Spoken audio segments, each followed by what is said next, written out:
Pembahasan yang akan kita kaji dan kita korelasikan dulu dengan pembahasan sebelumnya dari sisi bab-bab utama sehingga memberikan pemahaman yang utuh kepada kita tentang ajaran-ajaran dalam dinul Islam, dalam frame Islam.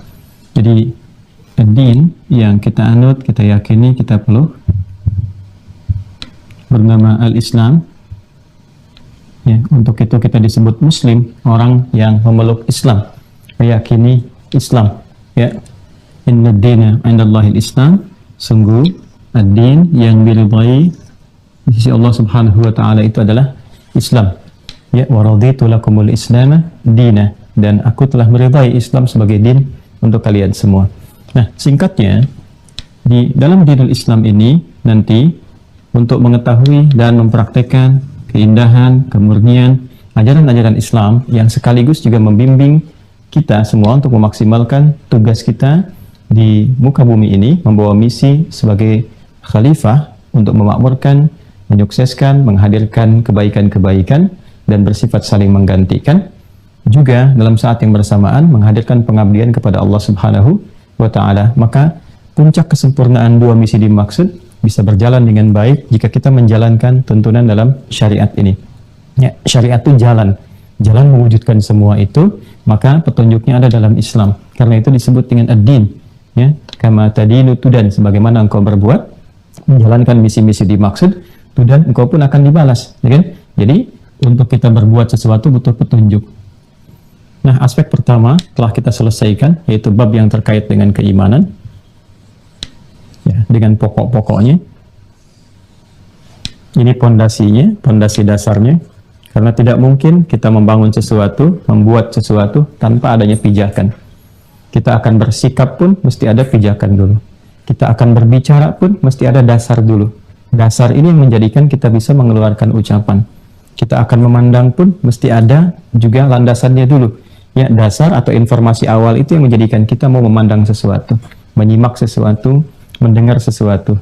Demikian pula ketika kita akan mewujudkan nilai-nilai keberagamaan kita dalam dinul Islam, mesti ada pondasinya, dasarnya. Nah, ini pokoknya ada 6 dan telah kita uraikan.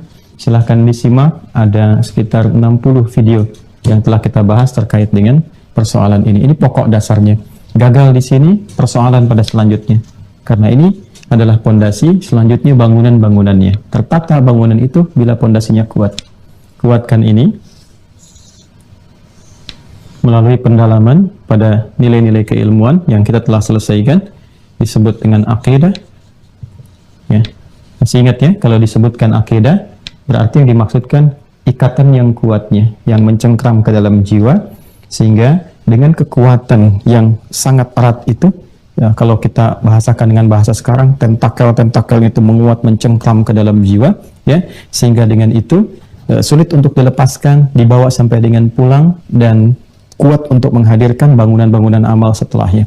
Ya, itu yang dimaksud ya ayyuhalladzina amanu, hai orang-orang yang telah beriman itu, ittaqullaha, tingkatkan takwamu kepada Allah. Nah, takwa itu setelah kita gali dengan dalam kemarin, ya, berpuluh-puluh video, ternyata kita dapatkan kan dalam jiwa, kan, dalam nafas. Wa nafsin wa ma sawwaha fa'alhamaha fujuraha wa taqwaha. Dan di dalam takwa itu, ini ada pondasi iman. Jadi kalau kita diminta meningkatkan takwa, sesungguhnya adalah meminta untuk menguatkan pondasi ini. Karena itulah kemudian di Al-Quran, kalimat iman dan takwa seringkali dipadukan.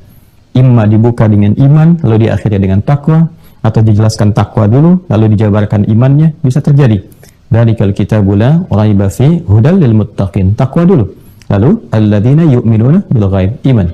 Ya ayyuhalladzina amanu, iman dulu. Kutiba alaikumusiyam kama kutiba alal ladzina min qablikum la'allakum tattaqun. Takwa kemudian. Jadi kalau disebutkan meningkatkan takwa, ingat baik-baik, tujuan akhirnya adalah menguatkan pondasi iman. Ya, dan itu harus serius, harus sungguh-sungguh.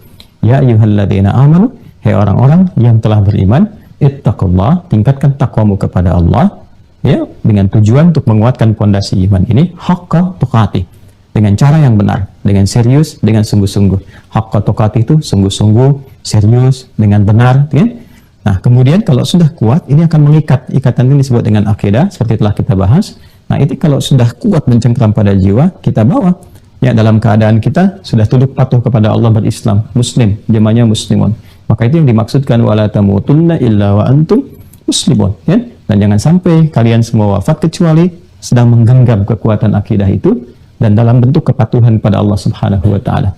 Nah, ini kalau disebutkan akidah berarti kekuatannya, cengkramannya, ikatannya. Ingat baik-baik ya, karena ini kita tidak akan berulang kembali ke sini. Penting saya tegaskan ini semua. Nah, jika telah kuat semua cengkraman atau pondasi keimanan itu, maka karena iman konektivitasnya langsung menyambungkan dengan Allah, ya, al-ma'budul haq, ya, Tuhan yang hak, satu-satunya yang dituhankan dan kemudian juga disembah oleh kita semua, maka semua kegiatan kita yang melalui instruksi pancaran iman itu kalau sudah mengakar, maka dibimbing lewat iman bagaimana bersikap, beramal dan seterusnya. Seluruh aktivitas kita itu akan tertuju, ya, kepada yang satu, kepada Allah yang ahad, qul huwallahu ahad, menuju kepada satu titik saja, yaitu disebut dengan tauhid namanya. Jadi iman itu menjadikan hidup kita bertauhid. Jadi menjadikan seluruh aktivitas kita terkoneksi dengan Allah Subhanahu wa taala. Mengarahkan semua apa yang diinstruksikan oleh iman itu berdasarkan kepatuhan kepada Allah Subhanahu wa taala. Jadi kalau di sini Islam, orangnya muslim, ya. Nah, muslim ini maka harus bisa kemudian menguatkan keimanannya sehingga nanti karakter muslimnya juga dikuatkan dengan diksi mukmin. Ya. Untuk mencapai mukmin nanti ada dua tahapan. Pertama amanah, ini ya, jamaknya amanu, kemudian yu'minu, jamaknya yu'minun. Ya. Amanah ini masih standar dasar, maka ketika dia amanah dia itu muslim. Yu'min, dia melatih sehingga keimanannya terus dilatih, ya, dengan menunaikan implementasi iman dalam bentuk amal saleh. Kemudian setelah menjadi identitas, kebiasaan, punya rasa dalam jiwa, melekat, ya, sudah mulai senang untuk menunggu waktu-waktu ibadah, kan? Sudah mulai senang menyiapkan kebaikan-kebaikan. Nah, ini kalau sudah jadi identitas, maka menjadi mukmin. Nah, ini seluruh kegiatannya mengacu kepada yang satu, pada Allah Subhanahu wa taala, disebut dengan tauhid. Penting untuk bisa membangun fondasi ini dan menguatkannya dengan pemahaman yang benar. Baik, ya? Dengan pemahaman yang benar, kemudian juga dengan pengertian yang baik, sehingga ketika memahami, ya, memaknai semua unsur-unsur ini, maka kita bisa berargumentasi dengan baik. Bila disoal, ditanya kenapa engkau menuhankan Allah, kita bisa menjawab. Ya, kemudian juga bila ada yang bertanya, kita bisa menjelaskan dan seterusnya. Maka Al-Imam Abu Hanifah menamai ini, ya, dengan namanya ilmu fiqhul akbar, al-fiqhul akbar, ya, fikih akbar. Di antara sekian fikih, memahami, mengerti tentang sesuatu, maka ini yang paling tinggi nilainya. Sebab kalau kita tidak bisa berargumentasi dengan baik dan menjelaskan ini, maka nanti akan goyang pondasi yang lainnya. Di soal saja Anda nggak bisa jawab, kenapa Tuhannya harus Allah bukan yang lain, ya kan? Lalu Anda tidak bisa menjawabnya, maka muncul kebimbangan, keraguan. Maka kalau sudah ragu di sini, yang lain-lainnya bangunannya akan goyah, kayak kena gempa gitu, ya. Maka sholatnya goyah, mulai nggak puasa dan sebagainya. Maka ini penting memahami ini untuk memberikan kekuatan pada bangunan-bangunan yang lainnya. Maka inilah pokoknya dalam ad-din. Semua turunan dari yang 6 itu adalah pokok-pokok dari ad-din, al-Islam. Pokok aslun, pokok-pokok disebut usul, ya, usul. Usul terkait dengan din, dengan agama yang kita terjemahkan dengan agama, al-Islam, maka disebut dengan usuluddin, ya. Nah, ini gambarnya. Nah, jadi kalau Anda menemukan seperti ini, akidah, tauhid, fikih akbar, usuluddin, atau nazar wal istidlal, itu agak jarang kalau di kita, ya, kebanyakan umumnya taunya yang ini. Maka ini kaitannya erat dengan pendalaman kepada nilai-nilai keimanan. Bahkan kalau sudah masuk kampus, sekali lagi, kalau ada kampus-kampus misalnya, ya, dengan fakultasnya misalnya usuluddin atau jurusannya dan sebagainya, maka hal yang harus tampak dari alumni-alumninya atau bahkan materi-materi yang didalaminya adalah penguatan terhadap ini. Ya, jangan sampai belajar usuluddin tapi ininya malah goyah gitu, ya, ikatannya lemah. Nah, ini yang tidak tepat.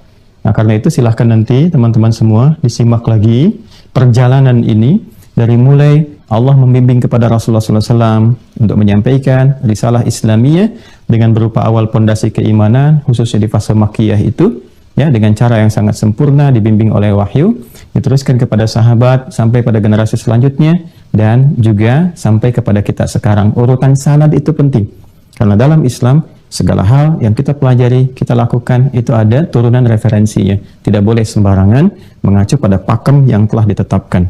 Adapun metodologi untuk menyampaikan ataupun menjawab tantangan-tantangan di setiap zamannya, terbuka pintu-pintu ijtihad sesuai dengan kebutuhan-kebutuhannya, tapi tidak keluar dari pokok-pokok ini.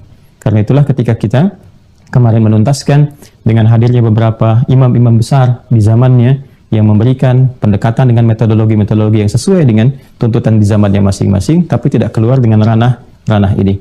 Nah, jadi itu sifatnya metodologis, tidak keluar dari tuntunan yang pokok. Maka siapapun yang merasa nyaman dengan metodologi yang dimaksudkan, silahkan diikuti sepanjang perjalanan kepada pokok-pokok utama yang telah kita sampaikan, yang para ulama menetapkan semua pokok ini dijelaskan dalam konsepsi Ahlus Sunnah wal Jamaah. Ini kita berhenti pada bagian yang kemarin. Silahkan nanti detailnya dirujuk kembali pada pertemuan-pertemuan sebelumnya, sehingga tidak kita banyak menghabiskan energi di pembahasan yang telah kita uraikan secara mendetil. Nah, sekarang pertanyaannya adalah, untuk mengukur kekuatan iman ini, kalau bahasa sekarang ini barangkali parameternya, kan? Bagaimana kita bisa mengetahui bahwa iman seseorang itu kuat, atau sudah baik, gitu kan?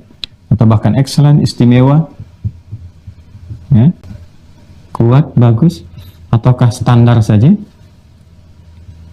Ya, kalau di sini kan standar itu berarti yang ini, ya, amanah, baru beriman, gitu kan? Standar itu. Nah, kalau di sini kita sebelum kuat, misalnya ada baik, ya, jayid, good, ataukah levelnya naik di atas standar ke baik, atau memang kuat, istimewa, ya? Atau juga misalnya di bawah standar, lemah, redup. Ini yang kena penyakit kemarin, ya, dan turunan-turunan lainnya. Atau bahkan terlihat cahayanya, nah ini dia, sudah sunyi nih, ya, sudah mati nih, ya. Atau kita katakanlah sudah sekarat betul, gitu kan? Nah, cuman pengakuan di lisannya saja sudah sunyi. Nah, ini bagaimana kita bisa mengukur standar ini? Oke? Nah, maka mesti ada ukuran-ukuran, standar-standar, sekaligus pembuktian-pembuktian, sehingga kualitas keimanan seseorang itu bisa terlihat, ya, bagaimana sinyalnya, kekuatannya, pancarannya, dan sebagainya.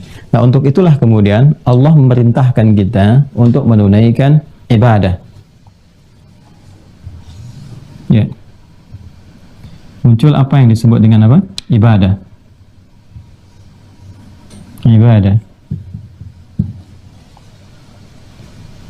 Baik, ya. Jadi dalam Islam itu selain ada konsepsi tentang keimanan, pokok-pokoknya, ya kan, pondasinya, maka pondasi ini kan harus ditampakkan. Orang kan kalau misalnya bikin pondasi, orang kan akan bertanya mau bikin apa itu, ya kan? Mau bikin apa? Ya karena kalau sudah ada dasarnya kan orang akan melihat. Oh, ini mau bikin sekolah, oh ini mau bikin pabrik, ini mau bikin gedung, ini bikin rumah, dan sebagainya. Kan? Semakin kuat pondasi, semakin besar, semakin bagus, pasti ini orang sudah melihat, oh ini pasti 2 tingkat nih, ini 3 tingkat nih, dan sebagainya. Bagaimana terlihat pondasi itu benar setelah muncul bangunannya? Jadi setiap pondasi itu butuh pembuktian. Ya, setiap ada yang di hati itu juga butuh pembuktian. Ya, kan saya sering katakan, iman kan amalannya hati. Cinta amalannya hati. Segala yang bersumber dari hati itu butuh pembuktian. Perasaan itu kan di hati. Ya, ada rasa itu ketika dibuktikan lewat perilaku. Ya kan? Ada rasa tidak suka, maka muncul kata-kata yang kurang baik, sikap yang tidak enak. Itu kan pembuktian dari jiwa, dari keadaan hatinya. Ada rasa senang, muncul perhatian, muncul perawatan, dan sebagainya. Itu mewujudkan apa yang ada dalam jiwa. Iman persoalan jiwa. Karena takwa tempatnya dalam nafas, maka butuh pembuktian. Bagaimana dibuktikannya ada iman itu? Sekaligus iman juga pondasi. Lalu setelah ada iman mau membangun apa, kan? Maka dari itulah hikmahnya. Ketika seseorang sudah menyatakan beriman, ya konsekuensinya Allah harus mengujinya, ya, untuk membuktikan bahwa imannya itu ada, imannya itu muncul. Maka inilah hikmahnya. Kenapa di dalam Islam juga diperintahkan untuk menunaikan ibadah? Salah satu tujuannya adalah untuk membuktikan keberadaan iman di dalam jiwa kita, sekaligus juga tentang parameter atau kekuatan iman yang dimaksudkan. Jadi pertama, kita akan turunkan dulu dengan pertanyaan, mengapa ya mesti ada ibadah?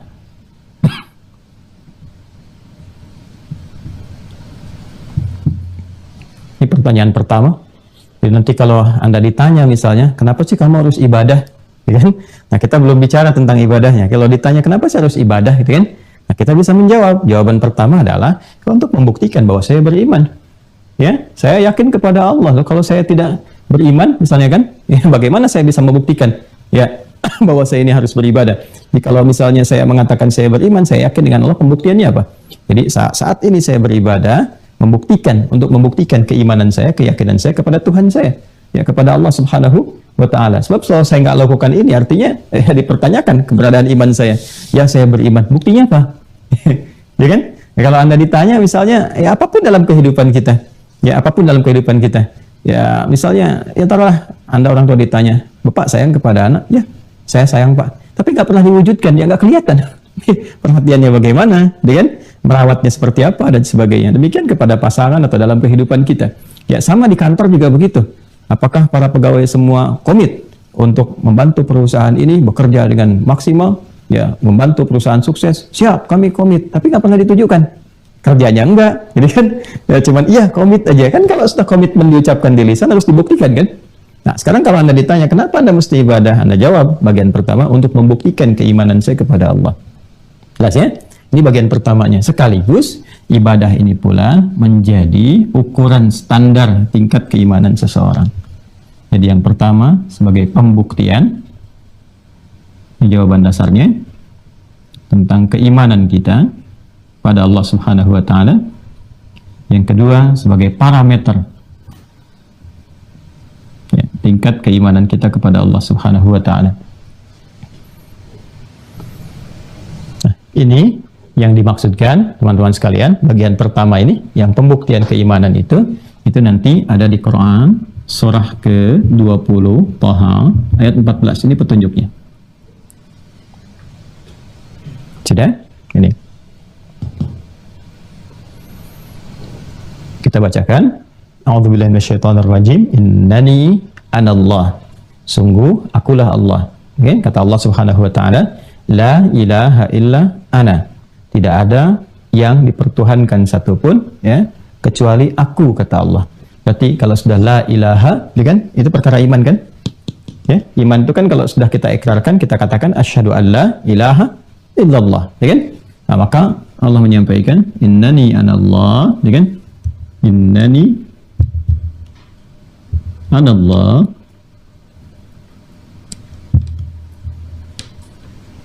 La ilaha illa ana, la ilaha illa ana. Ini, nah ini sudah perkara iman. Ya, karena itu pembuka keislaman itu kan yang pertamanya adalah syahadat, sedangkan syahadat adalah unsur keimanan. Asyhadu an la ilaha illallah, innani anallah, la ilaha illa ana. Di sini sudah ada wujud keimanan, ya, di sini. Kemudian setelah itu apa? Allah minta kita membuktikan keimanan kita kepada Allah. Kalau kamu memang sudah beriman, ya, sudah meyakini sepenuhnya tanpa ragu menuhankan Allah Subhanahu wa Ta'ala, maka buktikan. Fa'budni. Ya, fa'budni. Fa'budni. Ya. Nah, ini aspek ibadahnya. Fa'budni ini sudah bentuk perintah, ya. Bentuk perintah dari kata abada ya'budu. Abada itu menyembah, beribadah, yang budu terus beribadah, menyembah, dengan orang yang menyembahnya itu disebut dengan abid, ya abid. Kemudian bentuk karakteristiknya disebut dengan abdun, ya, jamaknya disebut dengan ibadun. Baik ya, teruskan dulu. Ini fa'budni, o'bud, ini kata perintahnya. O'bud kata perintah. Fa'budni, maka buktikan imanmu itu, ya. Kalau kamu mengatakan sudah beriman, buktikan keberimananmu itu dengan beribadah, ya, kepada Allah Subhanahu wa Ta'ala. Maka dari sinilah kemudian Allah perintahkan kepada kita, ya, dengan detil-detil ibadah tertentu untuk membuktikan keberadaan iman kita. Jadi ini konsepsi dasarnya. Kalau Anda ditanya mengapa harus ada ibadah, jawabannya untuk membuktikan keimanan. Apa dalilnya dalam Islam? Ini dalilnya. Logikanya apa? Seperti tadi yang telah saya sampaikan. Jadi secara logika kita sudah jawab, ya kan? Orang yang yakin kan harus ada pembuktian. Seperti Anda meyakini sesuatu, cinta, ya, itu ada dalam keyakinan. Buktinya apa? Ada pernikahan, perawatan, dan sebagainya. Komitmen dalam pekerjaan, Anda yakin akan bekerja, dibuktikan lewat etos kerja Anda yang meningkat. Nah, yakin kepada Tuhan, puncak tertingginya kepada Allah, apa pembuktiannya? Ibadah. Itu logikanya.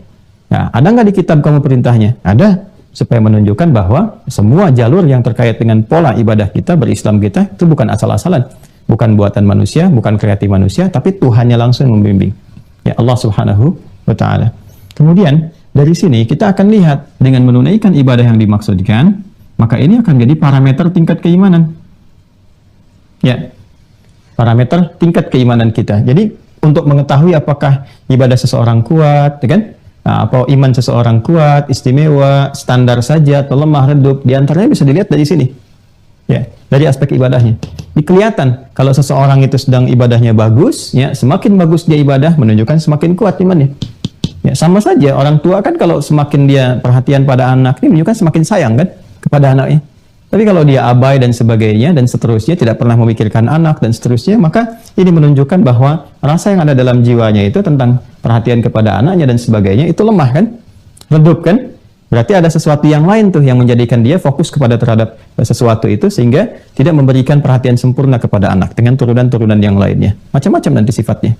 Ya, nah ini juga kalau kita ilustrasikan ya sama saja dalam ilustrasinya. Artinya orang-orang yang memang maksimal ibadahnya, bagus, itu kan dia kerjakan, ini menunjukkan bahwa ini imannya cukup baik. Semakin dia berusaha untuk merencanakan ibadah dengan baik, dengan sempurna, bahkan dia siapkan sebelum ditunaikan, ini menunjukkan imannya kuat. Ya, semakin dia biasa-biasa saja, ya ini menunjukkan standar. Kalau dia sedang malas-malas, kadang dikerjakan, kadang tidak, misalnya, nah ini lemah, redup. Kalau sudah tidak ibadah sama sekali, bahkan ada kesan-kesan menolak itu dan sebagainya, ini menunjukkan ini, sunyi, mati. Ya, di qalbunya ada penutup. Khatamallahu ala qulubihim wa ala sam'ihim wa ala absarihim ghishawah wa lahum adzabun azim. Ya, jadi ada orang-orang yang memang kuat imannya. Nah, ini yang kita maksudkan. Muncullah kemudian di sini turunan katanya. Ini mukmin. Ya, jamaknya mukminun.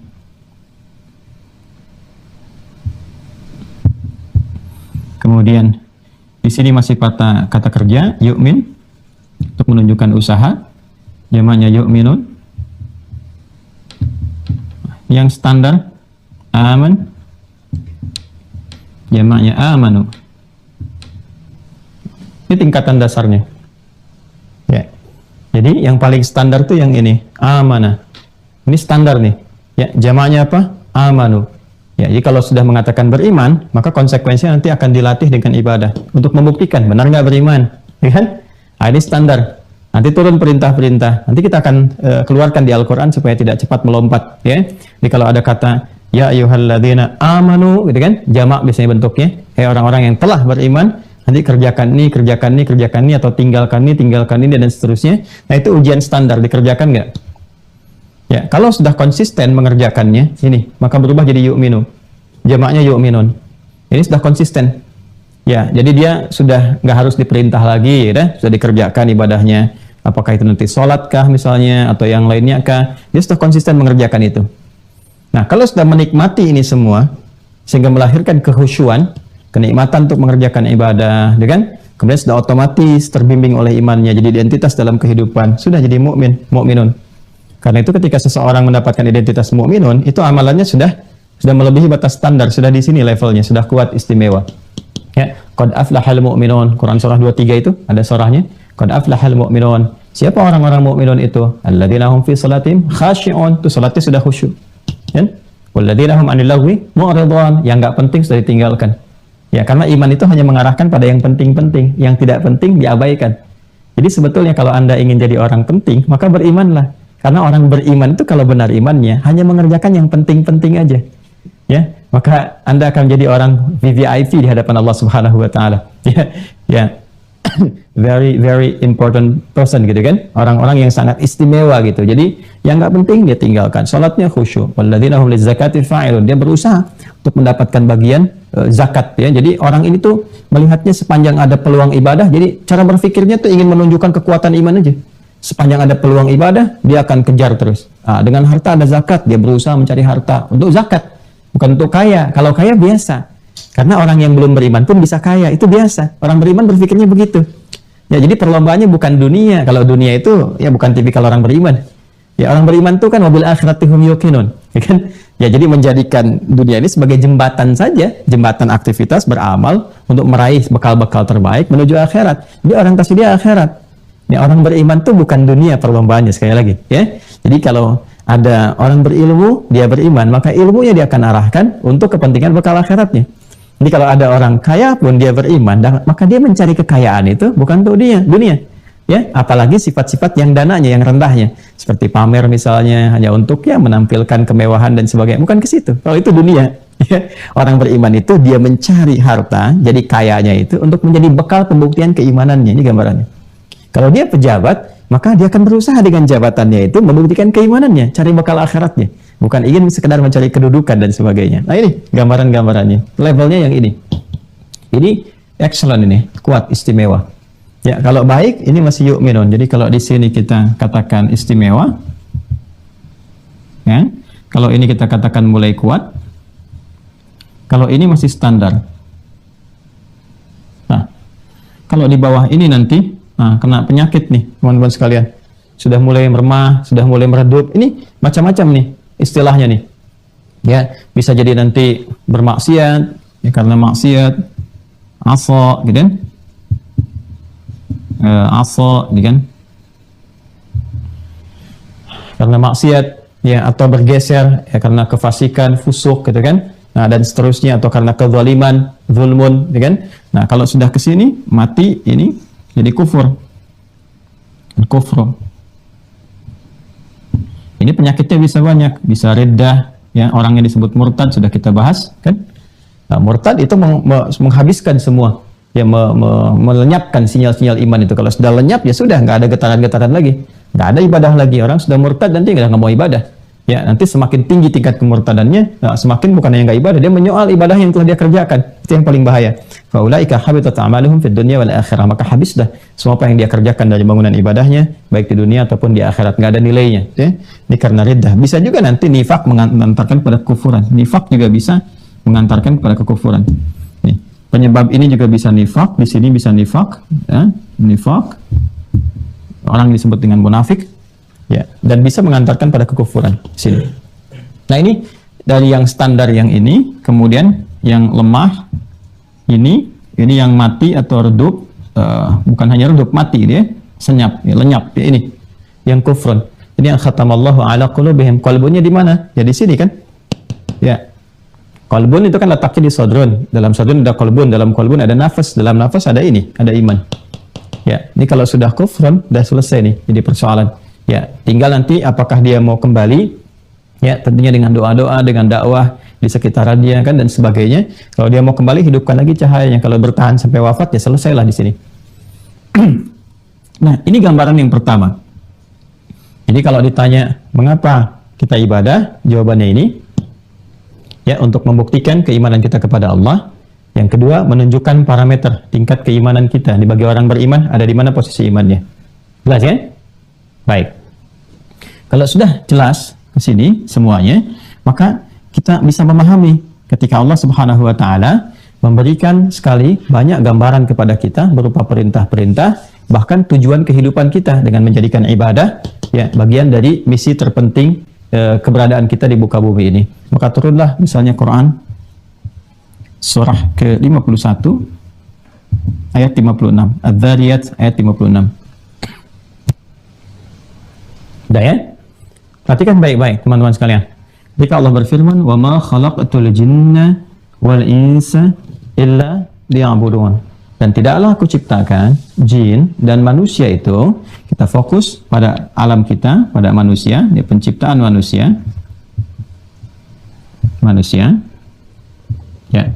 Di antara tujuan tertingginya adalah illa liya'budun. Ya. Kecuali untuk memaksimalkan ibadah kepada Allah Subhanahu wa taala. Ya.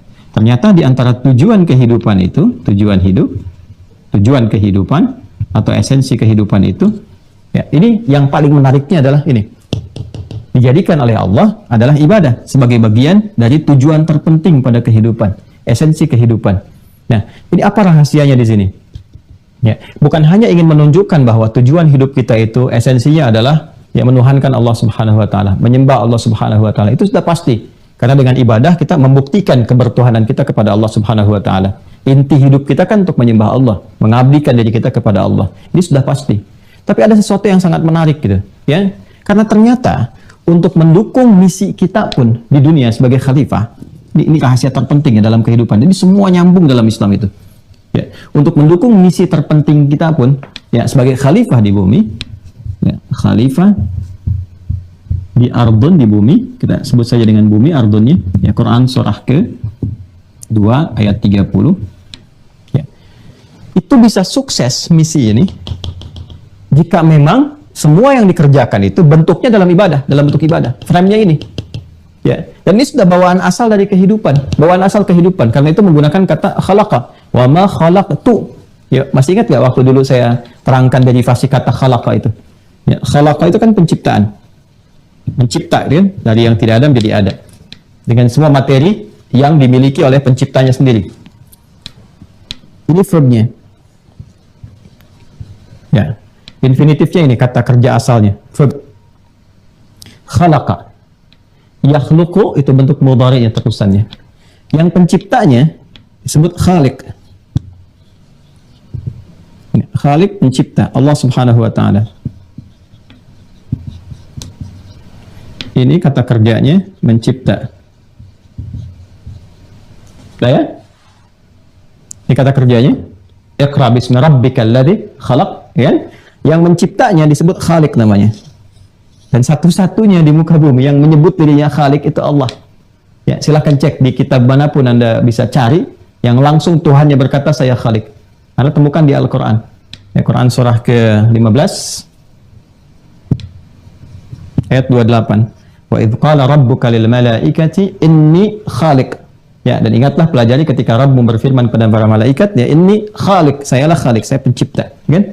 Itu Allah Subhanahu wa taala. Ini khalaqa sudah kita dapatkan banyak ayatnya. Ya. Kemudian yang diciptakannya disebut makhluk. Jadi, makhluk. Apapun yang dicipta oleh Allah Subhanahu wa taala. Ya, di antaranya kan kita manusia, kan? Kita manusia. Baik, kita ambil contoh manusia, ins. Ya, bentuk tunggalnya ins, diambil dari bentuk dasarnya ins, al-ins. Dia. Dan menariknya ketika Allah menyampaikan di Quran surah ke-51 ini, Az-Zariyat ayat 56, perhatikan kalimatnya. Ini menjadikan penciptaan ini ya ditarik ke dalam bentuk personal oleh Allah. Wa ma khalaqtu. Sifatnya personal. Dan kalau sudah personal, wah ini spesial ini sifatnya. Ya. Ini sudah spesial. Aku langsung menciptakan. Ya, beginilah ilustrasinya. Walaysa kamitslihi syai'. Enggak ada yang serupa dengan apapun yang Allah tetapkan. Ya, ibu kalau misalnya mau sampaikan ya kepada tamu yang datang, lalu ibu katakan menyajikan makanan atau hidangan, ini buatan sendiri loh Pak. Beda kan? Ya, dengan beli dan sebagainya. Ya kan? Ini saya langsung yang buat gitu kan dan sebagainya. Masya Allah itu kesannya sudah beda. Nah, ini kalau sudah Allah katakan, ini aku yang ciptakan, itu sudah spesial. Menunjukkan sesuatu yang istimewa. Makanya ketika Allah murka kepada iblis ketika nggak mau hormat atas perintah Allah, Allah katakan, apa yang menjadikan kamu nggak mau sujud? Ya, kepada makhluk, ini yang aku ciptakan sendiri. Dia kata Allah, ini aku ciptakan ini ciptaanku. Dan aku perintahkan untuk menghormatinya karena hikmah tertentu. Ya, jadi bukan karena keadaan makhluknya, tapi ini bersumber dari Allah, sesuatu yang sangat istimewa. Jadi, penciptaannya saja sudah istimewa. Istimewa. Nah, yang menariknya, tidak pernah ada sesuatu yang disebutkan istimewa di dalam Al-Quran, kecuali semua turunannya istimewa. Semua turunannya. Ya. Karena itu ketika Allah menciptakan ya manusia ini, saya tarik ke manusia ke sini dengan istimewa, ya, wa ma khalaqtul jinna wal insa, kita ambil insnya karena di dunia kita, dengan istimewa, maka apa yang terjadi? Masya Allah. Fisiknya Allah jadikan istimewa secara fisikal. Laqad khalaqnal insana fi ahsani taqwim. Fisik itu kan mendukung untuk aktivitas kan? Ya, kalau sudah beraktivitas jadi insan kan? Pernah saya terangkan di pertemuan yang lalu. Ya, jadi insan. Laqad khalaqnal insana fi ahsani taqwim. Bahkan bersumpah dengan 3 risalah kenabian yang paling viral. Ya, Nabi Isa alaihissalam, Yesus Mesias, ya kan? Wattini wazzaitun. Nabi Musa alaihissalam, wa turi sinin. Nabi Muhammad sallallahu alaihi wasallam, wa hadzal baladil amin. Laqad khalaqnal insana fi ahsani taqwim. Fisiknya istimewa. Kemudian segala fungsi fisik yang melekat pada dirinya pun istimewa. Ya, ada di Quran surah 17 itu ayat 70. Wa laqad karramna bani Adam. Dan kami lekatkan kemuliaan kepada seluruh anak cucu Adam. Jadi Anda bisa bayangkan, ini istimewa fisiknya. Fungsi yang melekat kepada fisik itu pun diistimewakan. Wa laqad karramna, dan kami muliakan. Ya, istimewa. Makanya saking istimewa mulianya anggota tubuh kita, itu dilarang oleh Allah mengerjakan sesuatu yang kotor, yang meruntuhkan kemuliaannya. Jadi kalau Anda bertanya, kenapa mata sih dilarang melihat yang ya tidak baik, ya, pornografi, porno aksi yang jelek-jelek, supaya tidak meruntuhkan kemuliaan yang ada pada mata. Ya, sebab kalau sudah melihat sesuatu yang kotor, ini kemuliaannya akan turun. Dan kalau sudah turun dari mata itu, terkena semua bagian tubuhnya. Coba lihat deh, orang-orang yang lekat dengan konten pornografi, pelaku maksiat ini, itu, dan sebagainya, akhirnya muruahnya, kehormatannya, ya jadi hilang kan? Ya kan? Dan seterusnya. Kenapa dilarang korupsi? Kenapa dilarang mencuri sampai ada hukum-hukum tegas? Untuk menjaga kemuliaan manusia. Karena sayangnya Allah. Karena diciptakan langsung oleh Allah. Ya, lisan jangan berkata kotor ya. Kenapa? Sebab ketika berkata kotor, nanti kemuliaan kamu itu runtuh. Kata dilarang untuk berkata kotor, dilarang bikin gibah, dilarang fitnah, supaya tidak hilang kemuliaannya. Ini mulia. Jadi Anda bisa bayangkan, fisiknya saja mulia, fungsinya aja mulia, ya kan? Kenapa? Karena Allah menciptakannya dengan mulia, dengan istimewa, langsung. Nah, kalau keadaannya mulia, fisiknya mulia, penciptaannya mulia, maka misinya pun pasti mulia. Misinya pasti mulia. Ini yang paling menarik, ya. Dan apa penyupport kepada misi itu sehingga menjadikannya begitu istimewa dan mulia? Ternyata wa ma khalaqtul jinna wal insa illa liya'budun. Ini, balik lagi ke ibadah. Balik ke sini. Illa liya'budun. Ya. Jadi ternyata yang paling menarik adalah keistimewaan ini itu bisa ditampakkan, dihadirkan, kan? Ya. Ketika semua support kehidupannya, karena ini khalaqa, ini terkait dengan kehidupan, disupport oleh nilai ibadah. Oleh ibadah ini, illa liya'budun, budun. Nah, ini. Kecuali untuk ibadah. Jadi ternyata ibadah itu memuliakan kehidupan kita. Ibadah itu memuliakan fisik kita. Ibadah itu memuliakan fungsi-fungsi dalam tubuh kita. Dan lebih daripada itu, ternyata ibadah inilah yang akan mendukung misi kita sebagai khalifah di bumi dalam keadaan yang paling mulia. Ini support kepada misi khalifah di bumi. Ya. Masih ingat ketika saya menerangkan tentang makna khalifah? Memakmurkan, menyukseskan, menghadirkan kedamaian, harmoni, dan saling menggantikan. Kapan itu bisa berhasil dilakukan dengan baik? Ketika ibadahnya itu bisa sempurna. Makanya silakan cek, kapan umat Islam bisa membangun peradaban? Kapan umat Islam bisa tampil berpengetahuan? Kapan umat Islam bisa memakmurkan setiap tempat yang dipijak? Ketika dilatih dengan ibadah yang sempurna. Makanya ketika fase Mekah kan, Makkiyah itu, kan iman dikuatkan.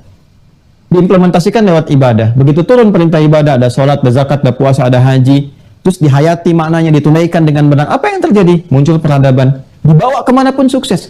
Dibawa ke Iberia, di Spanyol, Portugal sekarang, sukses. Ada peradaban 7 abad di dalamnya.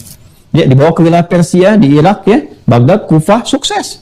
Ya, bahkan datang ke Nusantara juga sukses masa-masa lalu itu. Ya, jadi di setiap tempat itu berhasil.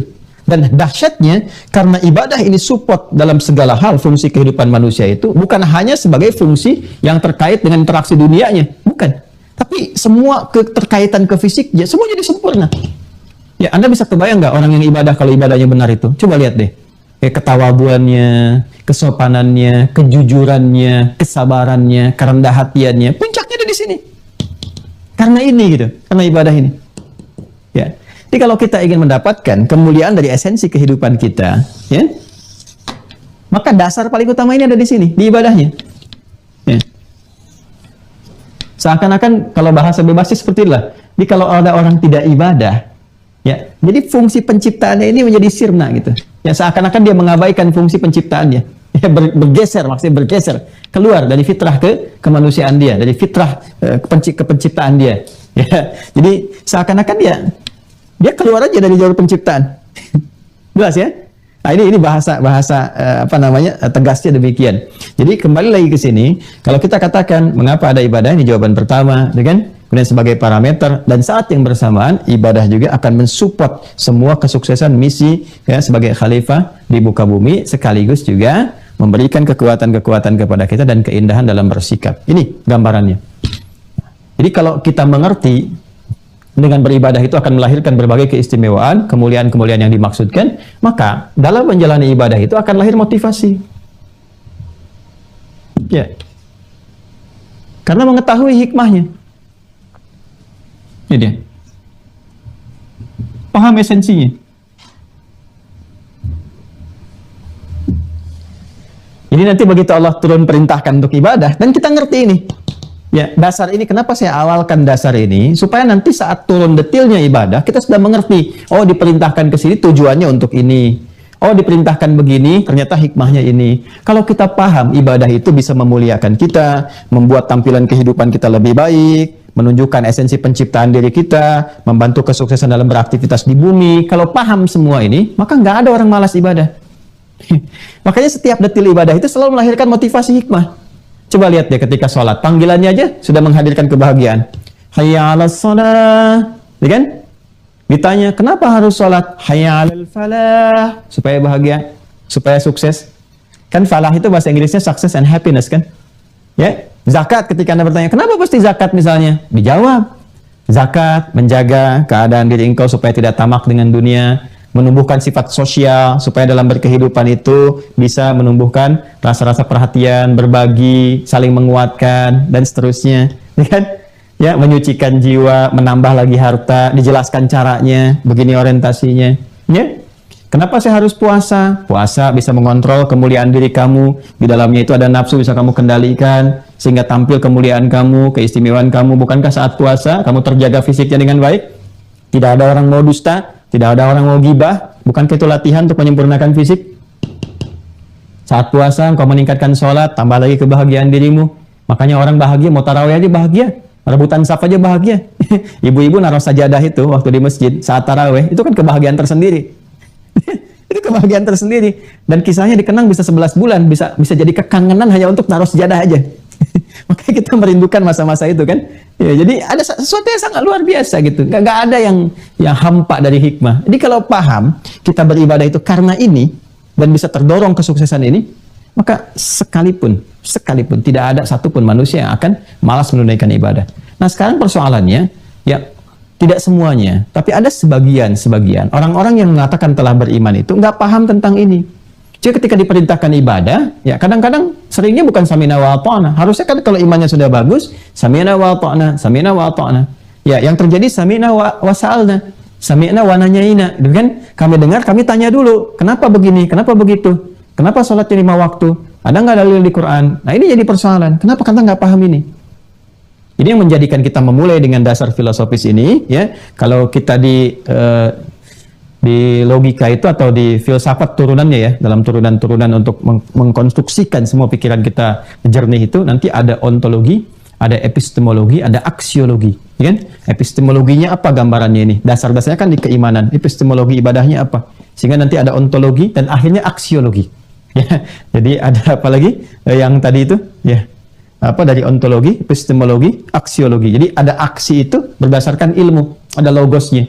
Ya, jadi kita beraksi menunaikan ibadah di eksekusi keimanan kita berdasarkan pengetahuan yang matang. Kalau sudah matang ini semuanya, wah, udah deh samina wa ta'na, samina wa ta'na. Karena ngerti diperintahkan ini pasti nih ada hikmahnya.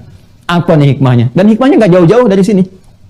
Kemuliaan, keistimewaan, kesuksesan, ya, ketentraman, dan puncaknya ada konektivitas dengan Allah. Ini yang tertingginya zikrullah. Jelas ya? Nah, ini kalau sudah mengerti, sudah paham ini, sudah jelas, ya. Jadi tidak ada lagi perasaan-perasaan gundah, gelisah ketika diminta untuk ibadah. Jadi cara berpikir kita sekarang pokoknya kalau ada ibadah, apapun jenisnya, nih pasti ada keistimewaan. Ini aja nih. Ini tinggal cari aja. Kalau diperintahkan ibadah, apa hikmahnya tuh? Ada apa nih di balik ini nih? Pasti akan selalu ada kemuliaan tuh. Apa tujuannya terhadap misi kita sebagai khalifah di bumi? Apa tujuannya terhadap penyempurnaan, ya? Kita sebagai manusia, baik secara fisikal, rohani kita, atau akal kita. Tinggal cari aja ke situ, semua ada korelasinya. Dan dahsyatnya dalam Islam, tidak ada satu perintah pun, atau bahkan larangan pun, kecuali tuntas dibahas dengan detail, dari 3 aspek utamanya. Ya, 1, tujuannya, atau hikmahnya, ini.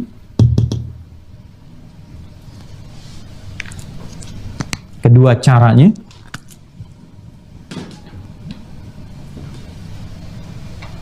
Ketiga, maknanya.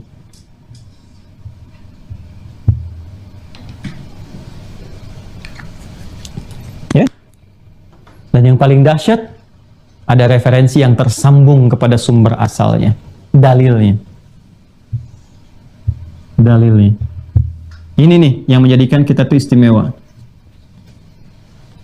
Ya, boleh jadi ada sementara orang yang membuat konsepsi ibadah. Ya, misalnya dibuat sebuah pakem jadi agama, makanya kan ada agama ardun, ya. Agama-agama yang kadang-kadang dibuat oleh manusia sendiri sebagai satu keyakinan, dibuat sendirilah konsepsinya. Ibadahnya begini dan seterusnya, tapi tidak memiliki apa yang saya berikan ini, dalil. Ya, kita itu jelas ketersambungannya. Ya, di Islam tuh Masya Allah terjaga semua, terjaga. Semua konektivitasnya itu kalau sudah ada dalam frame Islam tersambung semua kepada sumber utamanya, yaitu Allah Subhanahu wa Ta'ala sebagai Sang Pencipta. Ya. Lalu diberikan ini penjelasannya, petunjuknya kepada Rasulnya, ya Rasulullah SAW. Makanya disebut Rasul Allah, ya kan? Yang diberikan risalah, misi, tugas untuk menjelaskan ya kepada manusia, ini loh cara mengerjakannya begini, maksudnya begini, maknanya begini, hikmahnya begini, dan seterusnya. Ini Rasul ditugaskan demikian. Ya, karena itulah ketika nanti kita diminta mengerjakan apapun, semua yang kita kerjakan, semuanya akan tersambung keseluruhan keterangannya ke sini. Ya, kepada Rasul, Rasul pun bersumber dari Allah Subhanahu wa Ta'ala langsung. Nah, sekarang kalau Anda mau cari ya untuk menguatkan keyakinan kita sebagai Muslim, ya kita kalau mau yakin sebagai Muslim kan semua harus tersambung, terkoneksikan, terkorelasikan, ya kan? Nah, sekarang imannya kepada siapa? Allah. Yang nyuruh membuktikan iman siapa? Allah. Buktinya apa? Lewat ibadah. Konsekuensinya yang meminta kita ibadah pun kan semua keterangannya dari Allah. Nggak boleh dari yang lain kan? Karena iman kitanya kepada Allah. Maka ibadahnya pun harus dari Tuhan yang diperintahkannya, jangan dari manusianya. Ya jangan sampai miss, jangan bergeser imannya kepada Allah. Yang menyuruh membuktikan kita iman kepada Allah, Allah sendiri kan?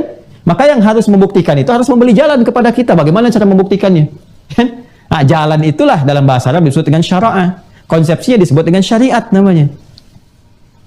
Ya, syariat. Ini dia. Jadi kalau kita bertanya, ya Allah, ya, Engkau perintahkan aku beriman, aku sudah beriman kepadamu. Dan Engkau meminta aku membuktikan. Kita tanya, gimana caranya ya Allah? Jalannya seperti apa membuktikan saya beriman? Ya kan? Maka Allah sampaikan, syara'a lakum minad din. Syara'a itu jalan. Ya. Konsepsinya disebut dengan apa? Syariat. Maka ibadah kaitannya dengan syariat. Ya, iman kaitannya dengan akidah. Makanya kita memiliki namanya akidah dan syariat, iman dan amal, ya kan? Nah, jalan ini jalan beribadah ini semua harus terkoneksi lagi kepada Allah lewat Rasul kepada Allah ke sini. Ya, sebab yang perintahkan berimannya Allah. Ya, karena itu kalau ingin diperintahkan kita membuktikan, ya kita tanya pada Allah jalannya bagaimana. Allah harus menjelaskan kepada kita. Sekarang Anda cari di keyakinan manapun yang konektivitasnya seperti ini. Ya, diimani kemudian keyakinannya dan diperintahkan langsung oleh Tuhannya. Caranya begini, lakukan ini, kerjakan ini. Ya. Dan dahsyatnya bukan sekedar itu, dijelaskan pula ini hikmahnya apa, hubungan dengan kehidupannya bagaimana, cara mengerjakannya seperti apa, maknanya bagaimana. Di Islam terjawab semua itu. Kalau Anda mau mencari bagaimana caranya kita menunaikan ibadah yang langsung diperintahkan oleh Tuhan, maka dicari konektivitasnya, ketemu apa yang dibahasakan oleh para ulama dengan dalil namanya. Kan? Kita lihat gimana cara melacak dalil itu bersumber dari Allah. Lihat pada firman-Nya. Firman-Nya. Maka untuk beribadah ini Allah Subhanahu wa Ta'ala memberikan instruksi kita lewat firman-Nya dalam Al-Qur'an. Awas, pelan-pelan, pelan-pelan ya. Sudah? Jadi nggak bisa ibadah ini ditunaikan di aturan dalam Islam. Nggak bisa ibadah itu ditunaikan kecuali mesti melekatkan alasan, dalil yang menunjukkan bahwa itu perintah dari Allah untuk membuktikan keimanan. Cari di mana? Di Al-Quran. Jelas? Jelas ya? Jadi pelaksanaan ibadah pun masih diikat oleh dalil. Satu ya. Pelan-pelan. Karena itu nanti kita akan mencari turunannya apa saja. Ini kalau Anda bertanya, apa saja jenis ibadahnya? Cek di Al-Quran. Apa saja untuk membuktikan ini. Jelas ya? Nanti cari hikmahnya, cari caranya. Ada di sini. Dan yang kedua, ini, siapa yang ditugaskan untuk menyampaikan Al-Quran ini? Sehingga kita tahu, ya bisa mendapati itu semua. Balik lagi. Ini kan Rasul, utusan. Makanya Allah menugaskan Rasul, mengangkat Rasul. Ya kan? Dengan turunnya Al-Alaq kita bahas sebelumnya, di simpul yang keempat terutama ya. Ditugaskan Rasul. Ya, makanya disebut Rasul Allah, Rasulullah. Ya, sallallahu alaihi wasallam, Rasul Allah yang diberi tugas oleh Allah Subhanahu wa Ta'ala menjelaskan ini semua. Ya, karena itu ketika ditetapkan, diangkat oleh Allah Subhanahu wa taala sebagai rasul, itu diberikan tugas-tugas ini. Ya, contoh Quran surah ke-2 Al-Baqarah ayat 151. Kama arsalna fikum rasulan minkum yatlu alaikum ayatina. Nih Quran. Dah? Wa yuzakkikum, dan tujuan itu semua nanti untuk bisa ini. Wa yuzakkikum. Tuh, membersihkan dan menguatkan nilai-nilai keimanan kalian. Tazkiyatun nafas, di nafas itu kan ada iman. Ya, dan sudah saya bahas kan waktu kita membahas tentang kolbu, banyak detil. Wa yuzakkikum. Ya, dan dengan itu dia bisa memberikan petunjuk kepadamu bagaimana mengolah iman dengan baik, membersihkan dari pengaruh-pengaruh fujur yang bisa berdiri sendiri karena bisikan-bisikan atau provokasi dari setan. Ya, wa yu'allimukumul kitab, dan mengajarkan kepada kalian, ya kan, tuntunan-tuntunan dari Al-Quran itu. Jelas? Al-Quran disebut dengan kitab, sudah saya jelaskan, ya. Waktu saya menjelaskan tentang kitab, simpul yang ketiga, kenapa disebut dengan kitab, disebutkan berapa kali dalam Al-Quran. Kalau kitab berarti susunannya yang sempurna, yang bisa dikaji, dianalisis, dilihat, dan sebagainya. Kalau Quran itu bacaannya.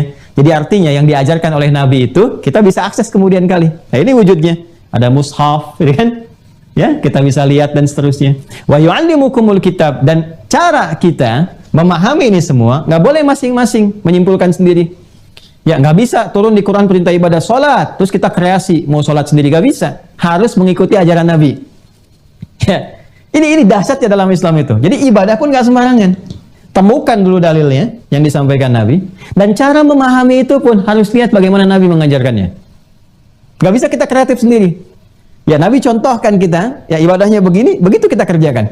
Lakukan ini, ya begitu pula kita lakukan. Ya, jadi nggak bisa setiap kita kreatif sendiri. Ya, Nabi contohkan adzan, perintahkan lewat sahabat, begini lafadznya. Jadi dikukuhkan oleh Nabi atas petunjuk Allah Subhanahu wa taala. Jadi lafadzkan, Allahu Akbar, demikian disampaikan. Ya, jelas ya? Dan nggak boleh dirubah-rubah, diganti pakai bahasa lain atau pakai terjemahan, tidak. Jadi diikuti sesuai dengan petunjuknya. Wa yu'allimukumul kitab. Dan dahsyatnya wal hikmah. Jelaskan hikmahnya. Ya, karena itu ketika diperintahkan misalnya, nanti setiap kita belajar ibadah, kita akan mengikuti ini semua, tuntunan ini semua. Cari dalilnya apa, caranya bagaimana, dan maknanya Nabi mengajarkan. Hikmahnya apa? Ya, contoh, ini bocoran dikit ya. Misalnya sholat nih. Kalau kita mau sempurna, paham tentang sholat dengan baik, cari dalilnya apa? Kita mesti sholat. Bagaimana cara Nabi mengajarkan kita sholat dan menjelaskan maknanya? Lalu hikmahnya apa? Kenapa kita mesti sholat? Apa kaitan dengan kehidupan kita sebagai khalifah di bumi? Ini, kembali ke sini lagi. Bagaimana sholat bisa memuliakan kita dalam tampilan kehidupan kita? Harus ke sini, karena hikmahnya balik ke sini lagi. Itulah dasarnya dalam Islam. Jadi ketika diperintahkan ibadah, balik ke semua sini. Filosofinya ada semua. Dan kembali ke penguatan ini. Ya, dalilnya kita akan temukan. Caranya kita lihat Nabi bagaimana mengajarkan. Hikmahnya seperti apa. Korelasi dengan ini semua akan ditemukan. Ya, wa yu'allimukum ma lam takunu ta'lamun, dan mengajarkan kepada kita apa yang kita belum tahu. Ya, kita belum ngerti nih, apa ini tujuannya berzakat, apa tujuannya haji, umrah, dan sebagainya. Bahas ini semua. Dan tentang rahasia-rahasia kehidupan yang tidak kita ketahui, ya, kemana arah dan tujuannya. Nabi jelaskan kepada kita semua. Ini gambarannya. Karena itu, teruskan. Ibadah itu bisa dikerjakan, jalannya ditunjukkan oleh Allah. Nah, ikatan jalan untuk mengerjakan ini, kita harus berpacu kepada konsepsi yang tadi telah saya jelaskan. Ini. Lihat dalilnya. Lihat keterangannya. Lihat penjelasan Nabi-nya. Nah, maka dari sinilah kemudian turun Quran. Surah ketiga, Ali Imran, ayat 31. Pelan-pelan ya. Qul in kuntum tuhibbunallaha fattabi'uni. Katakan Muhammad SAW, jika kalian semua, maksudnya umat-umat Nabi Muhammad, hamba-hamba Allah Subhanahu wa taala, umat-umat Nabi Muhammad SAW, serius mencintai Allah. Oke? Nah, cinta itu kan, wah, itu keadaan tertinggi ya. Dan pusat cinta ada di mana? Dalam hati kan, dalam kalbu, dalam jiwa. Wah, kalau cinta sudah mengakar kepada jiwa, maka apapun diberikan. Ya kan? Anda mencintai anak sepenuhnya, sepenuh jiwa, cinta sepenuh jiwa, ya kan? Itu kalau sudah mencintai sepenuhnya, apapun diberikan. Ya. Bahkan ya mau berkorban secara fisikal juga. Bahkan boleh jadi sampai ke jiwa juga kalau memang sudah mengikat, ikatannya sangat kuat. pasangan suami istri, gitu kan? Ya, anak-anak dengan orang tua dan sebagainya. Kalau sudah terikat itu luar biasa. Ya, dan biasanya ya pada yang baik-baik itu diikutin gitu. Apa aja diikutin, gitu ya. Nah, ini kita disentuh oleh Allah nih kepada puncak terdalam dalam diri kita. Jiwanya langsung dikhitab, disentuh oleh Allah. Qul in kuntum tuhibbunallah. Katakan Muhammad SAW, jika kalian semua, hai umat-umat Muhammad SAW, serius mencintai Allah, di jiwa kita langsung disentuh oleh Allah. Benar nggak cinta kepada Allah? Koneksinya ini nyambung. Kalau benar, buktikan. Ya, buktikan iman kalian itu yang terkoneksi dengan Allah, dengan benar-benar mencintai Allah Subhanahu wa taala. Ya, dengan cara apa? Dengan cara ibadah yang konsepsinya fattabi'uni, mengikuti Nabi Muhammad sallallahu alaihi wasallam. Jadi saking sayangnya Allah kepada kita, cinta itu kan sayang, puncak sayang tertinggi itu kan cinta, ya kan? Saking sayangnya Allah kepada kita, mencintai kita sepenuhnya, itu sampai diberi jalan supaya nggak salah, supaya nggak keliru, ya. Makanya kalau sudah nanti ada petunjuk dari Nabi, dijelaskan oleh para ulama kita sesuai dengan standar-standar fikih yang benar, yang bersanad, yang terhubung, udah ikuti, kerjakan. Dan dampaknya besar sekali. Allah kasih bonus, bukan hanya memuliakan keadaan diri kita, membuat langkah kehidupan kita di bumi jadi nyaman, sukses, bagus, makmur, bukan hanya itu, tapi menjaga kita dalam kebaikan-kebaikan. Dengan cara apa? Wa yaghfir lakum dzunubakum. Ya, yuhibbukumullah, Allah balas mencintai kita, wa yaghfir lakum dzunubakum, dan mengampuni dosa-dosa. Nah, di antara bukti Allah mengampuni dosa itu bisa tampak lewat penjagaan Allah kepada kita supaya terjaga dari keburukan-keburukan. Makanya kalau orang rajin ibadah, itu secara otomatis itu yang salah-salahnya itu terjaga. Ya, terjaga, tertutup gitu. Kalau dia memang konsisten menunaikan ibadahnya.